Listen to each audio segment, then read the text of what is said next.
जय माता दी। आप सभी को दशहरा पर्व की हार्दिक बधाई। आप सभी का मेरे चैनल भक्ति भाव पर फिर से स्वागत है। आज हम सुनेंगे विजयादशमी की कहानी। विजयादशमी अश्विन मास की शुक्ल पक्ष की दशमी को बड़ी धूमधाम से मनाया जाता है। इस पर्व को भगवती के विजया नाम पर विजयादशमी भी कहते हैं। इस दिन भगवान रामचंद्र जी ने लंका पर विजय प्राप्त की थी, इसलिए भी इस पर्व को विजयादशमी कहा जाता है। ऐसा भी मानना है कि अश्विन शुक्ल दशमी को तारा उदय होने के समय विजय नामक काल होता है। यह काल सर्वकाल सिद्धिदायक होता है। विजयादशमी के दिन ही देवी दुर्गा ने महिषासुर नामक राक्षस का वध किया था और अर्जुन ने भी इसी दिन अपने हथियारों का पूजन करके कौरवों पर जीत हासिल की थी, इसलिए इसे विजय का पर्व माना जाता है। अर्जुन और भगवान राम दोनों ने ही शमी वृक्ष से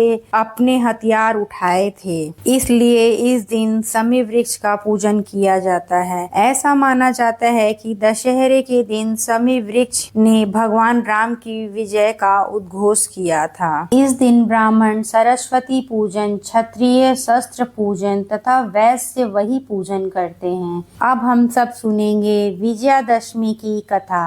एक बार पार्वती जी ने शिव जी से पूछा कि लोगों में जो दशहरे का त्योहार प्रचलित है, इसका क्या फल है। शिव जी ने बताया कि अश्विन शुक्ल दशमी को सायंकाल में तारा उदय होने के समय विजय नामक काल होता है, जो सब इच्छाओं को पूर्ण करने वाला होता है। शत्रु पर विजय प्राप्त करने वाले राजा को इसी समय प्रस्थान करना चाहिए। इस दिन यदि श्रवण नक्षत्र का योग हो तो और भी शुभ है। मर्यादा पुरुषोत्तम भगवान रामचंद्र ने इसी विजय काल में लंका पर चढ़ाई करके रावण को परास्त किया था, इसलिए यह दिन बहुत पवित्र माना गया है और क्षत्रिय लोग इसे अपना प्रमुख त्योहार मानते हैं। राजा को अपने तमाम दल बल को सुसज्जित करके पूर्व दिशा में जाकर शमी वृक्ष का पूजन करना चाहिए। पूजन करने वाला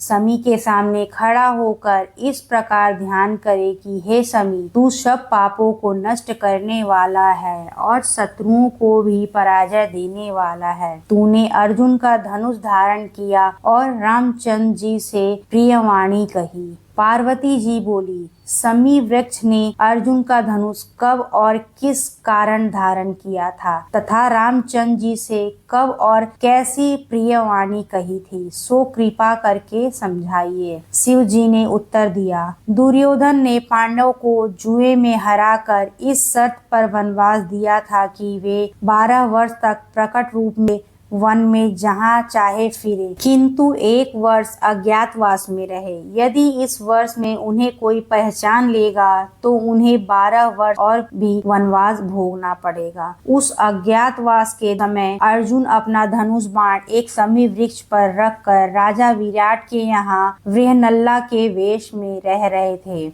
विराट के पुत्र कुमार ने गौओं की रक्षा के लिए अर्जुन को अपने साथ लिया और अर्जुन ने शमी के वृक्ष पर से अपना हथियार उठाकर शत्रुओं पर विजय प्राप्त की थी। शमी वृक्ष ने अर्जुन के हथियारों की रक्षा की थी।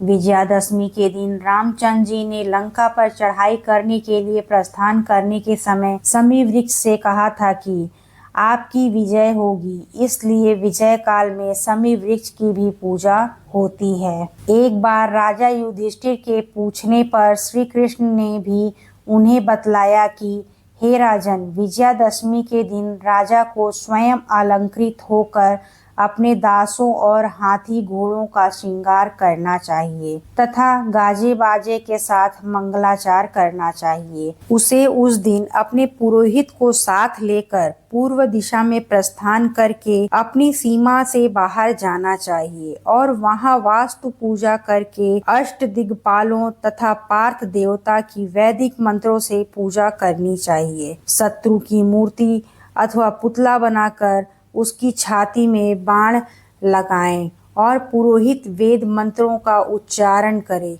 ब्राह्मणों की पूजा करके हाथी, घोड़ा, अस्त्र शस्त्र आदि का निरीक्षण करना चाहिए। यह सब क्रिया सीमांत में करके अपने महल में लौट आना चाहिए। जो राजा इस विधि से पूजा करता है वह सदा अपने शत्रु पर विजय प्राप्त करता है। बोलो राजा रामचंद्र की जय।